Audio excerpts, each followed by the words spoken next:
Serikali inaendelea kusimamia na kuimarisha huduma za ushirika ikiwemo usajili, ukaguzi, ufuatiliaji na utoaji wa mafunzo kwa viongozi. Hata hivyo, tuelewe kwamba jukumu la kusimamia na kuviendeleza vyama vya ushirika si la serikali pekee, bali ni la wadau wote.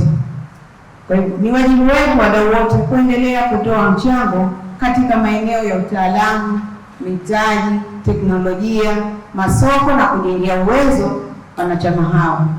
Kwa kufanya hivyo, tutakuwa tumejenga ushirika imara, endelevu na wenye uwezo mkubwa katika kuchangia maendeleo ya kiuchumi na ya kijamii. Pia serikali inaendelea kuchukua hatua za kuimarisha usimamizi wa vyama vya ushirika kwa kuanza kuelekea katika matumizi ya mifumo ya kidijitali pamoja na kuimarisha usimamizi wa SACCOS na huduma za kifedha. Hatua hizi zinaonyesha dhamira ya dhati ya serikali yetu ya Mapinduzi ya Zanzibar ya kuhakikisha kuwa vyama vya ushirika vinaendeshwa kwa uwazi, uwajibikaji, ufanisi na huku wanachama wakipata manufaa zaidi kutokana na kujiingiza katika ushirika huu.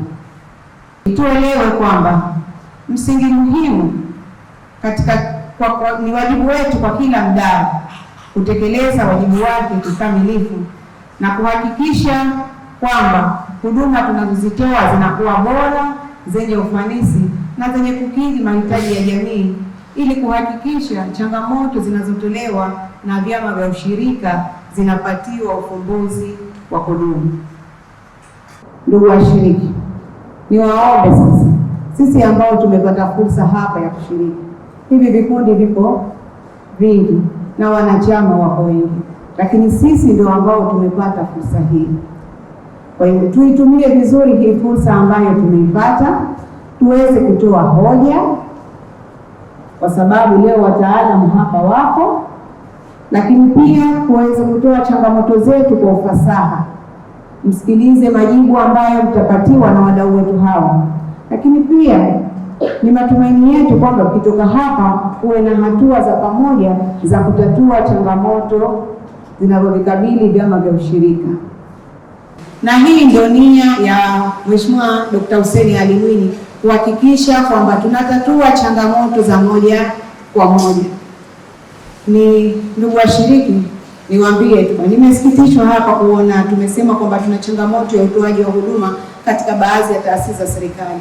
Hii niingize hapa kwa sababu ni miongoni mwa jukumu langu kuhakikisha kwamba changamoto ndogo ndogo za kawaida zinatatuka katika wizara zetu. Niwaombe sana, tuna mfumo wa sema na rais SNR. Tunatakiwa tutie malalamiko yetu ambao tukiona tumeshaenda tunakwaza kule ambako tunaenda kupata huduma, ili tuweze kusikiliza. Wa Zanzibar huyu ambaye tunaye Dr. Hussein Ali Mwinyi ana mapenzi zaidi yule baba na nchi yake na wananchi wake, kiasi ya kwamba hapati usingizi kwa kufikiria wananchi wana tatizo gani. Kwa hiyo tuendelee kumsaidia na kumsaidia kama yeye au mimi hapa ambaye nipo ofisini siwezi kujua changamoto ambazo zinakukabili wewe mama ambaye uko Mtambwe au hata hapo uko Madungu kama hujaniambia. Tuondoe ule muhani, na kwa sababu mfumo huu umeona kwamba kuna urasimu mwingi ambao unatokezea katika mataasisi yetu. Tukiona kwamba kuna kitu ni haki yako unapigwa danadana, njoo ofisini tutafahamisha. Ndugu waratibu, samahani sana nimechomekea hili kwa sababu unajua vitu vingine kuwa una majukumu navyo alafu ukahisi kwamba vinatajwa kwamba kuna changamoto hivyo. Hatupendi kuona kuna changamoto za utendaji kazi. Tulitaka kazi wenyewe, tupo tayari kufanya kazi. Kwa hivyo na kila mmoja ambaye ameajiriwa basi afanye kazi, kwa sababu wengi wapo wanahitaji kupata kazi, lakini sasa hivi tunaona ajira zimekuwa ngumu. Sisi ambao tumepata fursa, nitumie kikao hichi kuwaasa wenzangu na watumishi wenzangu pamoja na viongozi. Sisi ambao tumepata fursa ya kusimamia wenzetu, tusiwe ni kikwazo cha kumrejesha nyuma Mheshimiwa Rais. Tuendelee kumsaidia ili lengo lake la kuhakikisha kwamba Zanzibar inakuwa na maendeleo endelevu liweze kutimia. Baada ya kusema hayo, niendelee kuwashukuru sana waandaaji wenzetu wa SOS Children Village, lakini pia niwapongeze wadau wenzangu kutoka taasisi za serikali na binafsi kwa kushiriki vizuri.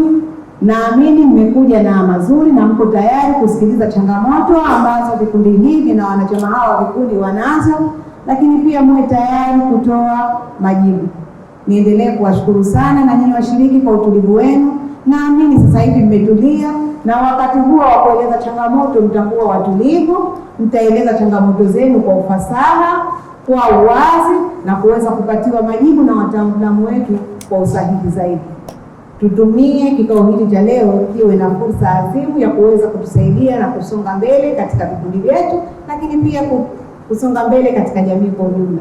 Niwatakie kila la heri, na niseme mwisho nitamke kwamba mkutano huu wa siku 2 ambao leo umeanza na wanachama kutoka vikundi mbalimbali vya ushirika nimeufungua rasmi. Kile ambacho wanaona kinafaa kwa wananchi, hilo ndio jukumu la wadau. Kwa hiyo tuna wajibu wa kuhakikisha kila kwenye vipaumbele vya serikali tunaunga mkono. Mwenyeji wa shughuli hii atakuja kutuambia namna gani shughuli hizi tunazozifanya kama shirika zinachangia kwa kiasi gani kwenye eneo hilo la vipaumbele vya serikali. Kumbuka kwamba Mheshimiwa Rais wa Zanzibar, mwenyekiti wa Baraza la Mapinduzi, Dr. Hussein Mwinyi, moja kati ya eneo ambalo anawalipa kipaumbele cha ziada ni masuala yanayogusa wananchi moja kwa moja, hasa kwenye eneo la kiuchumi. Ndio maana sasa kuna fursa nyingi sana ambazo zipo kwenye taasisi hizi, miongoni mwao hizo ambazo tumeziandika. Leo hii tunatamani wanadi huduma na wanazozitoa kwa wananchi, ili wananchi waweze kuelewa kilichopo kwenye wizara zao. Mradi huu lengo kubwa hasa au kazi iliyofanywa kwa washirika hawa kwa kutoa mafunzo ya kidijitali hasa katika masuala mazima ya kuweka na kubeba, vile vile kutoa mafunzo ya masoko, kutoa mafunzo ya uongozi pamoja na ujasiriamali. Hizi ambazo kwamba shirika la SOS wanazichukua si kwa mambo mengine, bali ni kuunga mkono jitihada na malengo ya serikali. Ukiangalia kwamba shughuli zote ambazo kwamba tunazifanya zinaakisi moja kwa moja na ile mwongozo wa maelekeo ya serikali. Kwa mfano, tuna sera ya maendeleo ya shirika, vile vile tuna ilani ya Chama cha Mapinduzi ya mwaka 2025 hadi 2030 ambapo tunaweka mkazo katika kujenga uchumi imara unaonufaisha wananchi, kuongeza fursa za ajira na kuimarisha uendeshaji wa wananchi kiuchumi kupitia mikopo, matumizi ya teknolojia na mafunzo ya umahiri.